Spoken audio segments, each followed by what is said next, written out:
यहाँ लाठी भयो भने बोङमै गयो त पार्टी हो जाने हो क्या जाऊ खन्डु जाऊ अब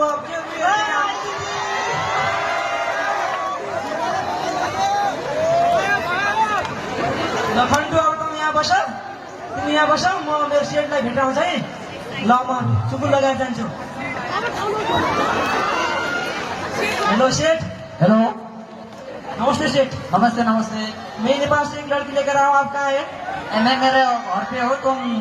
मेरे घर पे आपको त्यो लड़की लेकर आओ मैं यही बसूंगा खन्डु तिमी सेठको घर चाहिँ हामी जानु पर्यो कि एकछिन उठ्नु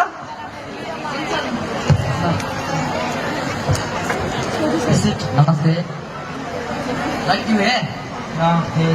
किसी लग रहा है लड़की बहुत अच्छा है लड़की यार कैसे पता है कि ऐसा लड़की अरे यार नेपाल से लेकर आऊँ यार तू क्या पूरा बात करता है यार लड़की तो ऑर्गेनिक से है यार अरे यार ओरिजिनल लड़की है यार तू ऐसी लड़की कहाँ पाता है मैं कहीं न पाता है ऐसे लड़की के मैं राखूंगा नहीं यार अब धेरै ढिलो भयो मलाई अब ढिलो भाता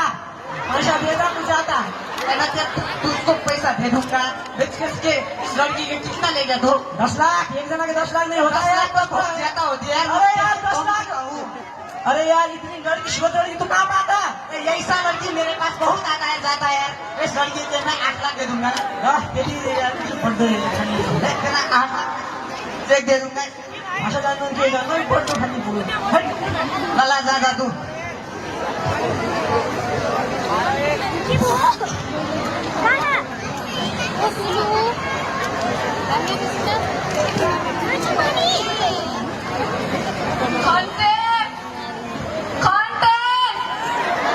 अरे लड़की क्या हुआ तुझे ऐसा ही मैं क्या बोलती है तू तो धला गए वो तो तुमके बेच कर भाग गया वो नहीं निकल पाएगा ये था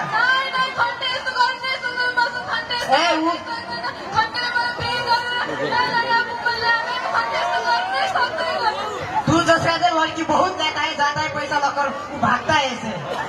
तो मैं इसे बस कर अब तू मेरे पास रहूंगा तो यही से पीएंगा खाएंगे मौज करेंगे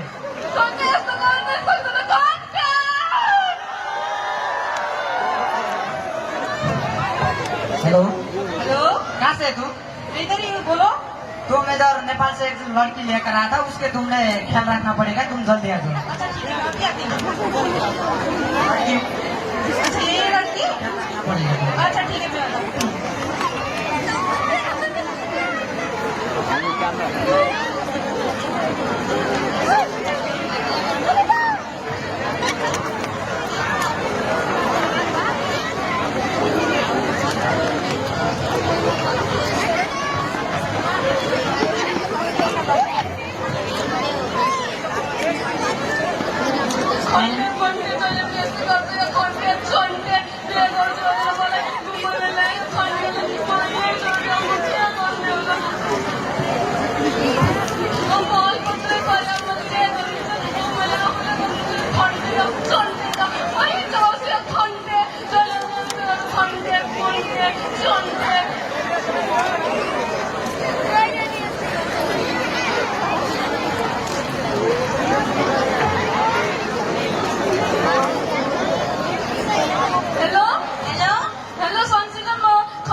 तिमीले भने माने भए हुन्थ्यो होला आज जसरी पस्ताउनु पर्दैन यो खन्टेले मलाई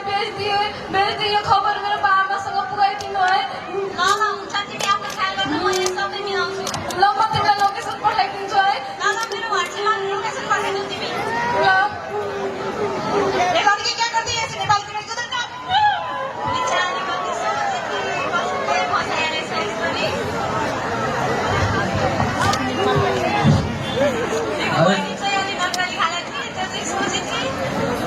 चेलीमा उन कहाँ गई हुँदै अहिले अम्मा आइन पो अब कहाँ गई कहाँ यार दुःख के भेटे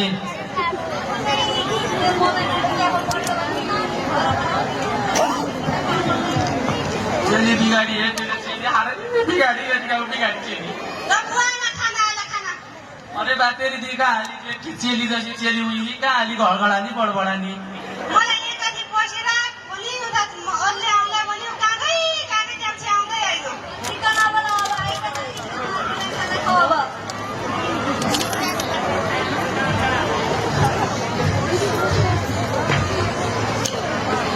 अरे क्या भयो बा नमस्ते ए बा नमस्ते के भइरहेछ यहाँ चलो बा चेली का बालो चेली जैसी चेली हुई मेरी चेली का बालो है बा चेली खन्टी हो ओ है बा कौन हो मेरी चेली हुई ना बा मलाई फोन आएको थियो अघि त्यहाँ इन्डियादेखि म विदेश फर्केर त्यहाँ इन्डिया गएको छु त्यहाँ पुरै त्यो केटाले बिहे गर्छु भनेर लगेर चाहिँ बेचिदिया रहेछ अनि पुलिसमा खबर गरिदिनु भन्दा थिएँ अब पुलिसमा जानु पर्यो हामीहरूले ओ बाबा इंडिया पुगेगी मेरी चेली पुलु जाऊ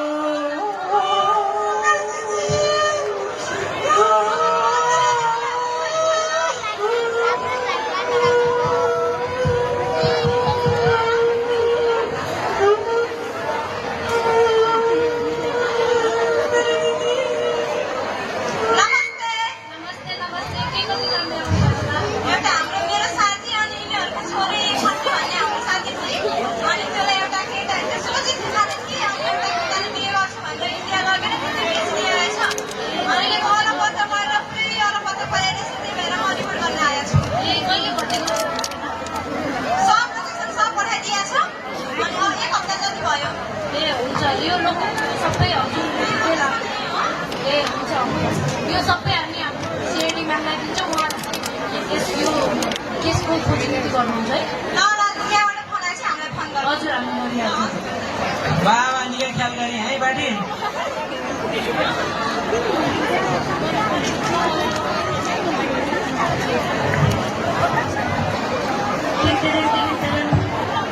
हेलो हेलो म्याम नमस्ते नमस्ते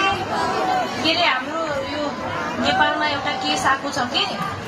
एउटा सोझी घरको केटीलाई चाहिँ इन्डिया लगेर बेचेको रहेछ अनि हजुरले यो केसको खोजिनिति गरेर उहाँलाई सही सलामत खोजेर उहाँको घर पुगाइदिनु पर्यो म्याम ए हस् हस् हुन्छ म प्रयास गर्दैछु हुन्छ यो सबै यो डिटेल चाहिँ हजुरको वाट्सएपमा पठाइदिन्छु है ए हस् यो नेपालमा दिनदिनै यस्ता घटनाहरू किन घट्ने रहेछन् यो कानुन पनि बलियो बनेकै छ जनताहरू सचेत नभएर हुन् कि खै किन हो आमा बुवाहरू आफ्ना छोराछोरीप्रति धेरै ध्यान दिँदैनन् आफ्नै कामै ठुलो भनेर आफ्नै काममा लागिरहेका हुन्छन् छोराछोरीको अन्त्यमा यही हालत हुन्छ आफ्ना छोराछोरीहरूलाई 24 घण्टा मोबाइल दिया हुन्छन् मोबाइलमा के गरेका हुन्छन् भनेर आफ्ना छोराछोरीको निगरानी कहिले राख्दैनन् अहिले अन्त्यमा आएर रुँदै खलाउँदै हामी कहाँ आउनुपर्छ दिनदिनै यस्ता घटनाहरू कति समाधान गरिसक्ने धिक्कार छ यो नेपालमा बस्न पनि